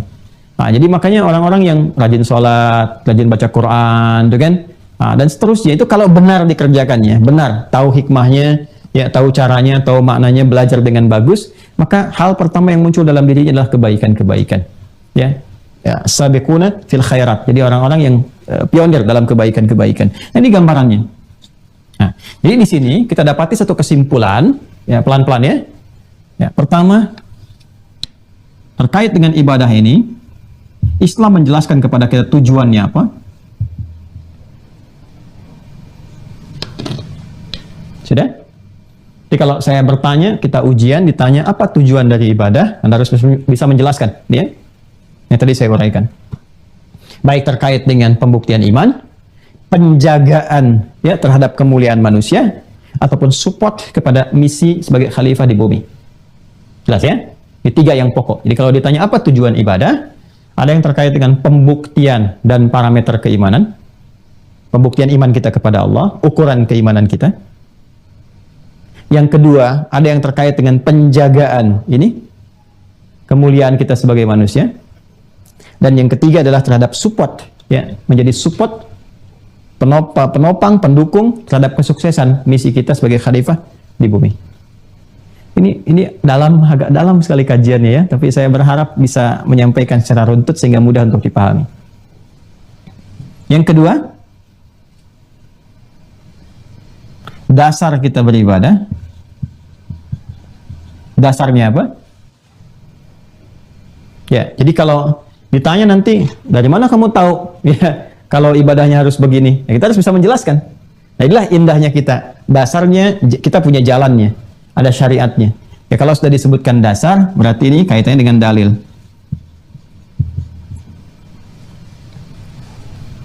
Ya, jadi sekaligus ini menjadi petunjuk kepada kita kalau kita ingin menunaikan ibadah, maka cari referensinya, dasarnya. Dalilnya apa? Tadi dalam Al-Quran ditemukan. Lalu dalam Al-Quran ini nggak boleh ditafsirkan sendiri. Lihat petunjuk Nabi. Masih ingat? Semua yang Nabi jelaskan, ya kan? Rincian-rinciannya, detailnya, contohnya dan sebagainya. Ya, ketika itu menjadi jalan kita untuk mengikuti, disebut dengan sunnah namanya. Kalau cuma dilekatkan saja pada Rasulullah, perkataan, perbuatan, sifat, sikap, ketetapan, takdirnya beliau, itu disebut hadis. Tapi kalau sudah menjadi konsepsi jalan yang kita ikuti, disebut sunnah namanya, singkatnya demikian. Ya, maka dari itu kita cek dalilnya mana, misalnya di Al-Quran ada, ya kan? Dalam sunnahnya, dalam hadisnya seperti apa, ya? Kita cek keseluruhan itu untuk membuktikan kebenaran risalah Islam. Dan semua tersumber ke sini. Makanya dalam Islam itu nggak ada yang sifatnya dibuat-buat. Semuanya itu pakemnya ada. Ya, itulah dahsyatnya dalam Islam itu semua aturan itu ada, jelas sekali. Sumbernya kembali ke sini lagi. Ya, dicari pun Anda mengerjakan ini, dalilnya apa? Ada semua. Ya, jelas ya? Ini tujuannya ada, dasarnya ada, kemudian caranya. Cara menunaikannya, cara dan maknanya. Sudah? Maka ini dalilnya dalam Al-Quran, dalam hadis ditemukan. Caranya kita mengikuti petunjuk Nabi menjelaskan praktek-praktek Nabi sebagai teladan. Ya, dari mana taunya caranya kita mengikuti petunjuk-petunjuk yang Nabi jelaskan? Quran surah ke-33 ayat 21. Ya. Quran surah 33 ayat 21. Laqad kana lakum fi Rasulillahi uswatun hasanah. Ya. Sungguh telah kami tetapkan kata Allah, ya sungguh telah aku tetapkan kata Allah pada pribadi Rasulullah SAW itu, ya pada misi yang melekat pada Rasulullah itu, ya kan ini Rasul itu pembawa risalah misinya. Ya, nama sifatnya Muhammad SAW, misi yang diberikannya disebut dengan risalah, bila melekat pada sosok disebut dengan Rasul. Laqad kana lakum fi Rasulillahi, ya telah ditetapkan bagi kalian, ya pada semua yang terkait dengan Rasulullah itu, ya uswatun hasanah. Semua keteladanan yang baik untuk diikuti. Jadi kita caranya ngikut apa yang dijelaskan Nabi. Nah, penjelasan Nabi ini diwariskan kepada generasi setelahnya. Yang punya tugas untuk menangkap itu semua dan menerangkan kepada kita, namanya ulama, jamaknya. Ulama. Tuh lihat sanadnya tuh di kita itu, Masya Allah, lengkap sekali. Ya. Dari mana taunya? Keterangan Nabi sendiri. Ya. Dalam hadis riwayat sahabat Abu Darda. Wa innamal ulama'a warathatul anbiya, kata Nabi, dan tunggu para ulama itu pewarisnya para nabi. Jadi para nabi itu meneruskan ajaran-ajarannya ke setiap masa. Ya kan? Di setiap masa itu kan di masanya beliau ada sahabat. Jadi sahabat meneruskan lagi kepada tabi'in. Tabi'in meneruskan lagi kepada tabi'ut tabi'in, terus berganti generasi sampai dengan ke kita. Nah, orang-orang yang bisa menerima ajaran itu dengan baik, mengkodifikasikannya, kan, menghafal dengan sempurna dan bisa dikonfirmasi. Jadi bukan 1-2 orang. Ya, banyak ini. Ya banyak, di setiap masanya itu ada tabaqah, tingkatan-tingkatannya. Itu di setiap masa itu ada kumpulan-kumpulannya, sehingga mengonfirmasi. Ya, karena itu Masya Allah indahnya dalam Islam, di setiap generasi itu akan ada ulamanya. Ya, dan setiap ulama punya jalurnya. Jadi misalnya sekarang nih kita ada di masa kini ya. Ini kita ambil, kalau kita ambil pakai Masehi misalnya, Nabi itu kan di abad ke-6 sampai 7 Masehi, lahir 571 kan? Wafat 634. Sekarang kita sudah abad 21 kan? Tuh lihat tuh. Udah kurang lebih hampir 15 abad. Ya, hampir 15 abad tuh. Baik, bisa kebayang nggak? Di sini kita ada ulamanya nggak sekarang? Ada. Ulama sekarang. Ulama sekarang belajarnya dari siapa? Dari ulama sebelumnya, abad 20, abad 19, abad 18, abad 17, terus sampai nyambung ke sini generasi sahabat. Dan dahsyatnya kalau Anda lacak semua ibadah yang kita kerjakan sekarang sama persis dengan apa yang dikerjakan di masa-masa umat pada masa Nabi Muhammad SAW. Sholatnya nggak ada yang beda, bacaan Qurannya sama, semua tuh. Ini yang disebut dengan sanad namanya. Dan sanad ini yang dimiliki oleh Islam. Makanya semua terjaga dalam kita tuh terjaga. Sekarang mau dicek misalnya, ya ada yang menisbatkan dia kepada umatnya Nabi Musa alaihissalam. Bisa nggak dicek nih? Di zaman sekarang sampai ketemu zaman Musa, betul seperti itu. Lihat dalilnya, ada nggak dalilnya? Kitabnya masih utuh nggak? Bisa dilihat nggak di keterangan kitabnya? Siapa yang meneruskan itu sampai ke masanya sekarang? Siapa rasulnya? Siapa murid-muridnya? Siapa yang meneruskan? Terus dilacak di setiap masa sampai ketemu sekarang. Dan dahsyatnya Al-Quran men-challenge, Islam tuh men-challenge. Kalau mau teliti aja. Ya, Anda bisa temukan di setiap masa ada ulamanya tersambung, kitabnya semua sama, terukur sampai ke atas. Dan semuanya bisa dipastikan, dibuktikan, diriset, dan di-challenge semua. Siapapun boleh. ingin menguji ini silahkan. Itu dahsyatnya. Di mana ada satu-satunya agama di muka bumi ya, yang men-challenge siapapun untuk membuktikan kebenaran agamanya. Tapi indahnya, setelah terbukti pun tidak memaksa. La ikraha fiddin. Itu Islam. Jadi Alhamdulillah kita patut bersyukur pada Allah bahwa semua yang kita kerjakan terjaga semua. Ini sanad keilmuannya. Nah, nanti ulama punya ciri lagi. Nggak semua orang bisa menyampaikan disebut ulama. Ya, yang utamanya kan 2. Satu ilmunya, dia pakar mengetahui. Ini punya spesifik bidang masing-masing. Nanti ibadah, nanti pun ada yang pakar di bidang sholatnya, ada yang pakar di bidang zakat, terkait dengan ekonomi, ada haji, ada umrah, ada macam-macam. Ini punya spesialisasi sendiri. Ya, sehingga Imam An-Nawawi mengatakan wala yata'allamu illa mimman kamulat ahliyatuhu di kitab At-Tibyan itu, ya, dan tidaklah seorang murid belajar kecuali dari para ulama, ya, alim yang sempurna spesialis di bidang keilmuannya. Jadi kalau kita mau belajar ibadahnya apa yang kita kerjakan, cari yang pakar di bidangnya. Ya, kalau dia gak pakar jangan tanya di situ. Anda mau zakat, cari yang pakar tentang zakat, hukumnya, nerangkan berapa ini nasabnya, berapa ukurannya, berapa haulnya dan sebagainya. Kan? Ya, ini spesial di bidangnya. Dan tidak hanya ke situ, tapi punya sifat khasyah. Ya, punya sifat wara, ketakwaan, takut kalau menyampaikan fatwa keliru, menjaga hubungannya dengan Allah Subhanahu wa taala, dari khasyah muncul khusyuk, sehingga keteladanannya sempurna. Kita bisa ikuti. Ini bukan cuma ilmunya, sikapnya, sifatnya, kebaikannya, waraknya dan sebagainya terkumpul di sini. Ini pun masih ada standarnya lagi, ya. Nah, jadi ini kita ingin konfirmasikan kalau kita ingin bahas ibadah, tujuannya dasarnya berupa dalil, caranya nanti dan makna terhubung pada Rasul, contoh dijelaskan oleh ulama sampai kepada kita, ya. Jadi nggak bisa kita ngaji ke Rasul langsung. Gimana kita? Ya kan kita tidak pada masanya, tidak berjumpa dengan beliau. Jalurnya lewat mana? Nah, nanti kita akan bahas ini. Ini semua kita akan bahas. Ini kan baru pengantar. Ini sampai sekarang kita baru muqaddimah. Belum kita mulai ini. Ini baru muqaddimah. Saya ingin akarnya itu kita kuat dulu gitu. Ya, kalau sudah paham akar, gampang nerangkan ke atas. Ya. Nah, yang terakhir hikmahnya. Hikmah. Hikmah ini nanti akan menerangkan antara hubungan ibadah dengan keimanan dan manfaatnya dalam konteks kehidupan kita di bumi sebagai khalifah, juga menyempurnakan ini keberadaan atau keutuhan diri kita sepenuhnya. Hikmah ini yang akan menjelaskan. Ya, seperti sholat nanti kalau kita kerjakan, apa dampaknya kepada pribadi secara fisik, tanha 'anil fahsya'i wal munkar. Apa dampaknya kepada jiwa, tatmainnul qulub, ala bidzikrillah tatmainnul qulub. Ya kan? Apa dampaknya kepada ini fungsi kehidupan, menghadirkan kebahagiaan, kesuksesan, bimbingan, ya, mendekatkan kepada solusi. Banyak hal nanti kita turunkan. Nah ini, jadi harus begini. Kalau ini kita kerjakan, nikmat ibadah itu. Ya, bahkan kita tunggu-tunggu. Makanya sahabat itu kalau jauh-jauh udah nungguin Ramadan, selesai Ramadan masih nungguin aja Ramadan berikutnya gitu. Ya, sholat juga sama, baru selesai subuh dan nungguin lagi berikutnya. Ya, ada sholat apa lagi nih? Saking pengennya mendapatkan semua keistimewaan itu. Kalau tahu ini, ya tahu ini.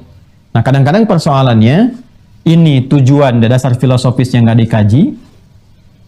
Cukupkan kita ikutin aja ada petunjuk bagaimana, caranya bagaimana. Rata-rata sampai di sini ibadah itu yang dikerjakan saat ini pada umumnya, walaupun tidak semuanya. Ya, silakan. Karena apa yang terjadi? Yang dipelajari kan demikian. Ya, caranya dikerjakan. Sudah, yang penting tahu cara takbir sampai dengan salam. Karena tidak mengetahui dasar tujuannya, nggak ada motivasi. Akhirnya banyaknya pertanyaan. Barusan duhur, kok udah asar lagi? Oh, kan? Karena pondasi nggak kuat. Ini persoalan. Hikmah juga nggak dapat, karena itu nggak berdampak. Orang dulu sholat, dari orang yang perilakunya begitu buruk, gitu kan? Ya, dari yang ada yang berzina, merampok, membunuh, macam-macam. Itu ketika sholat, pada taubat semua. Pada baik, berubah drastis. Ya, Masya Allah, 180 derajat berubah. Jadi lebih baik, istimewa. Dari jahiliyah jadi khair ummah. Pertanyaannya, kita kan mengerjakan ibadah yang sama. Sholatnya sama kan? Secara ritual, dari takbir sampai salam, dikonfirmasi serupa, nggak ada yang beda. Kenapa hasilnya tidak sama? Di sini persoalannya nanti.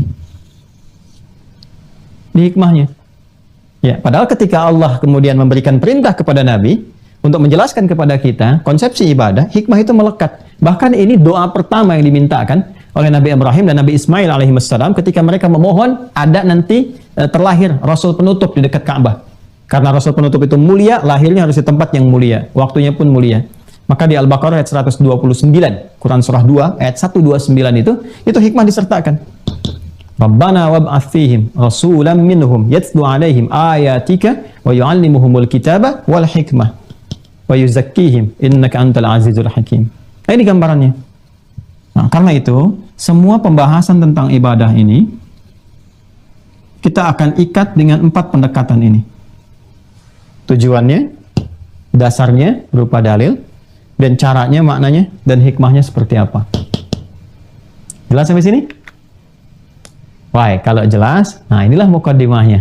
Ya, muqaddimahnya sampai di sini, paham, baru nanti kita akan bicara tentang turunannya.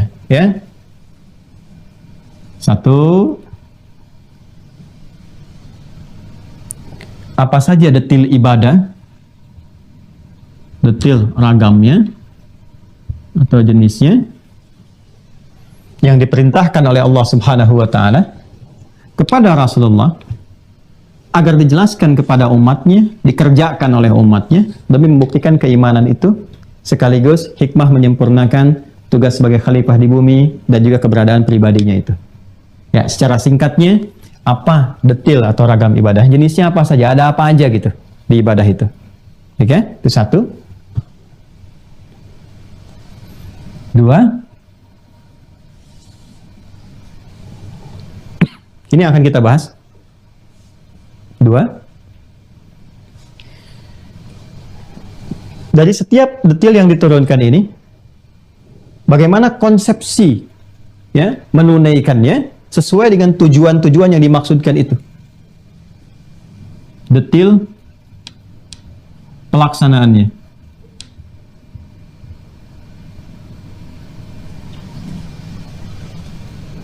Nanti kita akan masuk ke sini. Ya? Baik. 3. Ketika sudah ditunaikan, bagaimana kita bisa melihat keberhasilannya? Ukurannya apa? Ya, bahwa ibadah itu telah ditunaikan dengan sempurna. Apa parameter keberhasilannya? Maka kita akan belajar tentang parameter keberhasilan ibadah.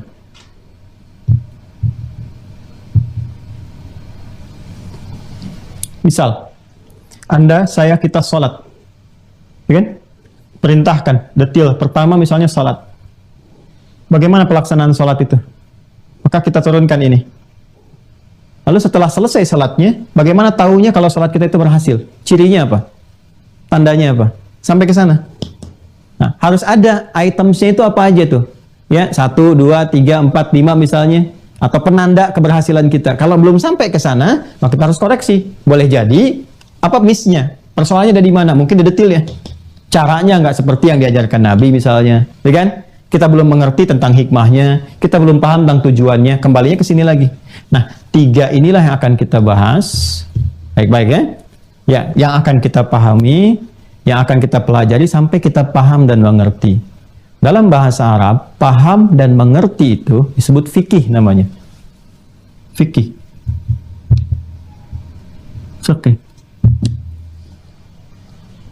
Ya, paham dan mengerti disebut fikih namanya.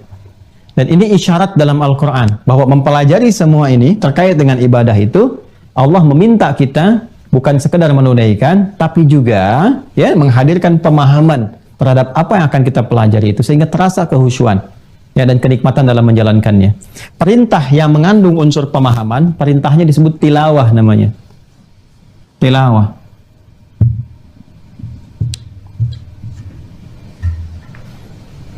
Jadi kalau sudah tilawah itu perintah yang dalam saat yang bersamaan diminta kita mengaji atau mendapatkan informasi tertentu, tapi saat yang bersamaan juga disertakan unsur pemahaman untuk memahaminya. Ya, ini yang berbeda dengan qiraah. Kalau qiraah itu, qiraah dari kata qara'a, qara'a, perintahnya iqra, itu hanya menekankan pada aspek bacaan saja, tanpa menuntut pemahaman. Ya, karena itu wahyu pertama yang diturunkan pada Rasulullah, dengan turunnya Quran surah 96, ayat 1-5 itu, perintahnya dibuka dengan kata iqra, dari kata qiraah, bacalah. Kenapa menggunakan kata iqra? Ya, bukan tilawah. Untuk memberi kesan bahwa Nabi itu jangankan paham, baca aja, tidak punya kemampuan. Karena sifatnya ummi.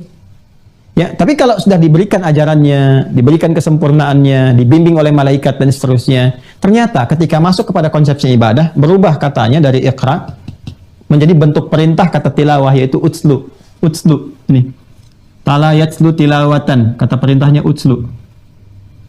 Kalau sudah ada kata utslu, berarti bukan sekedar membaca, dipahami apa yang dibaca dan kerjakan apa yang telah dipahami itu. Nah, menariknya ketika pindah pada konsepsi ibadah, itu perintahnya menggunakan tilawah, utslu. Yuk kita lihat misalnya di Quran surah ke-29 ayat 45. Quran surah 29 ayat 45. Ya, lihat baik-baik. Utlu ma uhya ilaika minal kitab. Ya, pakai utlu tuh, bukan pakai ikra lagi. Utlu ma uhya ilaika minal kitab. Muhammad SAW baca, ya, dan pahamilah, karena sudah mendapatkan bacaan ditanamkan oleh Allah dalam jiwa beliau SAW, ya, sudah mulai masuk kan ini sholat itu kan periodenya sudah 12 tahun dalam risalah itu, 40 tahun diangkat, kan? Kemudian usia 52 tahun, 12 tahun mendapatkan risalah Isra Mi'raj, ya, setahun sebelum hijrah dan turunannya disempurnakan, ya, perintah-perintah itu. Nah, untuk menunaikan perintah ibadah itu dibuka dengan utlu, baca, pahami apa yang dibaca itu, dibimbing oleh malaikat untuk memahaminya, lalu amalkan. Utlu ma uhya ilaika minal kitab wa aqimis shalah. Tunaikan salat. Salat itu kan bagian ibadah. Jadi kita akan masuk ke situ, ya. Nah, jadi perintah salat diikatnya dengan tilawah, bukan dengan qiraah. Ini memberikan kesan kepada kita, kalau kita mau praktek sholat, menunaikan sholat, nih ngaji dulu. Ma'uhya ilaika minal kitab. Lihat dasarnya dulu nih. Tadi kembali ke sini. Baca dulu, supaya paham kenapa saya mesti sholat, dalilnya mana, kenapa Allah perintahkan lewat dalil ini, kenapa menggunakan kata ini. Itu ada semua maknanya. Jangan dikira nggak ada maknanya. Sholat itu disebut sholat artinya apa, maknanya apa, korelasi dengan ini apa, dengan iman. Itu ada maknanya semua. Kenapa ada 5 waktu? Selama ini kita sholat subuh, ya, atau fajar, zuhur, asar, maghrib, isya. Pernah nggak tahu maknanya apa? Kenapa disebut subuh? Kenapa disebut fajar? Kenapa disebut zuhur? Kenapa disebut isya? Itu ada maknanya semua. Jangan dikira nama biasa, tidak. Ya, kenapa zuhur nggak disebut sholat siang, sholat nahar? Kenapa sore nggak disebut sholat masa, tapi asar waktunya? Kenapa zuhurnya zuhur? Kenapa nggak nahar? Ya, dan seterusnya. Ini ada makna. Kenapa isya bukan lail? Ini ada maknanya semua, ya. Makanya baca dulu, pahami dulu. Nah, praktek untuk memahami itu disebut fikih namanya. Dan fikih itu implementasi dari iman. Karena ketika kita ngajinya pakai fikih, itu disebut oleh Allah tipikal orang beriman. Quran surah ke-9 ayat 122. At-Taubah ayat 122. Wa ma kanal mu'minuna liyanfiru kaffah. Tuh, iman dulu, mukminun lagi. Dan tidaklah orang-orang yang memiliki identitas iman itu melekat iman pada dirinya, liyanfiru kaffah, bergerak semua ke medan juang, karena ada iman berjuang, ya. Itu di masanya waktu masih ada pertahanan, ya, ada invasi militer ke Madinah dan sebagainya, maka dia pertahankan itu supaya wilayahnya juga terjaga, masyarakat tentram, nyaman, dan iman itu membawa kemaslahatan. Ya, makanya beruntunglah di Indonesia ini, ya, 200 sekian juta itu muslim. Tinggal kita tata, kalau semua benar beriman, utuh ini kedaulatan, ya, terbantu negara makmur dan sebagainya. Kalau benar-benar iman itu difungsikan dalam kehidupan, makanya negara sudah membentengi itu dengan pasal 29 ayat 2 itu. Tinggal kita orang Islamnya udah buktikan keislaman kita. Ya, sholat yang bagus, yang benar, belajar agama yang baik, dijamin undang-undang kan? Negara menjamin kemerdekaan tiap-tiap penduduk untuk memeluk agamanya masing-masing dan beribadah menurut agama dan kepercayaannya itu. Pasal 29 ayat itu, ayat yang kedua. Ya, dan ini jaminan. Makanya kita manfaatkan itu baik-baik. Ngaji yang betul, sholat yang betul, pelajari yang baik. Nanti akan ada dampak dalam kehidupan kita dan terbantu. Ya. Nah, ayat ini turun, ini memberikan gambaran kesempurnaan iman seseorang, yang diantaranya nanti ada kesetaraan antara berjuang di medan perang saat ada tuntutan itu, ya kan? Nah, dengan berjuang dengan qalam, dengan tinta, dengan pengetahuan. Tapi caranya bagaimana? Wa makanal mu'minuna liyanfiru kaffah falaula nafara min kulli firqatin minhum ta'ifah liyatafaqahu. Ini fikih. Fiddin, ini ad-din. Oke, tidaklah semua bergerak berjuang ke medan juang keseluruhannya, ya, perjuangan militer, fisik ketika ada tuntutannya, ya, maka hendaklah ada sekalangan dari mereka, kan, golongan di antara mereka itu yang berkonsentrasi untuk apa? Nih, lihat tafaqquh. Dari kata fikih. Pakai tak menunjukkan kesungguhan, serius. Pakai tasydid menunjukkan motivasi yang double. Ya. Jadi maksudnya apa? Orang beriman tuh kalau ngajinya sampai paham. Dan ngajinya serius, nggak main-main. Ya, jangan, mohon maaf, gurunya menerangkan dengan luar biasa, semangat-semangat, andanya rebahan gitu kan. Jadi kaum rebahanes dan sebagainya. Ya, gimana bisa dapatkan sesuatu dengan baik kalau nggak serius? Ya. Dan harus ada motivasi 2 kali lipat, double. Makanya pakai tasydid. Tasydid itu menunjukkan sesuatu yang double karena ada syiddah di dalamnya. Syiddah itu sesuatu yang nggak mudah. Jangan dikira mudah. Kadang-kadang belajar online aja koneksi bisa terputus. Ya, kemarin waktu putus koneksi kan semua. Kenapa putus ya? Ya karena belum akad. Kenapa ya begini, kenapa begitu? Ya itu kan tantangan kita gitu kan. Tinggal kita hadapi aja. Kadang-kadang sinyal, kadang-kadang gangguan, kadang-kadang down, ya kadang-kadang di jalan kalau kita mau offline juga ada tantangan, nggak apa-apa, tapi itu nikmat, ada pahalanya di setiap itu. Ya artinya kita merasakan kenikmatannya kan, belajar dan lainnya. Nah ini serius tingkatkan dan semangat 2 kali lipat, double tuh 2 kali lipat. Ini falsafah di bahasa ya. Kalau kita belajar di jurusan bahasa Arab, ini insya Allah akan tahu mana tasdid begini, fathah begini, kasrah dhamma itu ada maknanya. Ya, ini lihat tafaqahu fid din, supaya mereka serius sungguh-sungguh untuk memahami sampai paham nih belajar ini. Ini ciri orang beriman. Kalau kita ngajinya seperti itu sama dengan fisabilillah. Kalau wafat tuh mujahid fisabilillah, nilainya tinggi sekali.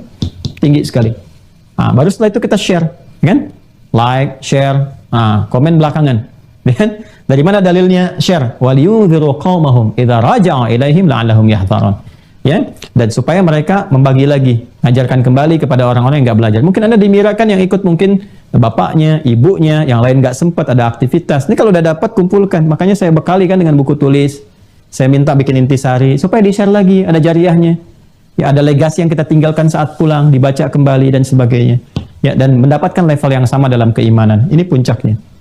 Nah, jadi ilmu untuk membahas ini fikih ilmunya. Nanti kita akan cari, karena kita harus ini bersandar kepada ulama. Ya, nggak bisa juga Ustaz Adi Hidayat ngajarkan Rasul ini Quran, tidak. Kita harus cari dulu guru saya ngajarkan apa nih, aksesnya dari mana. Dari sini lagi kita bahas.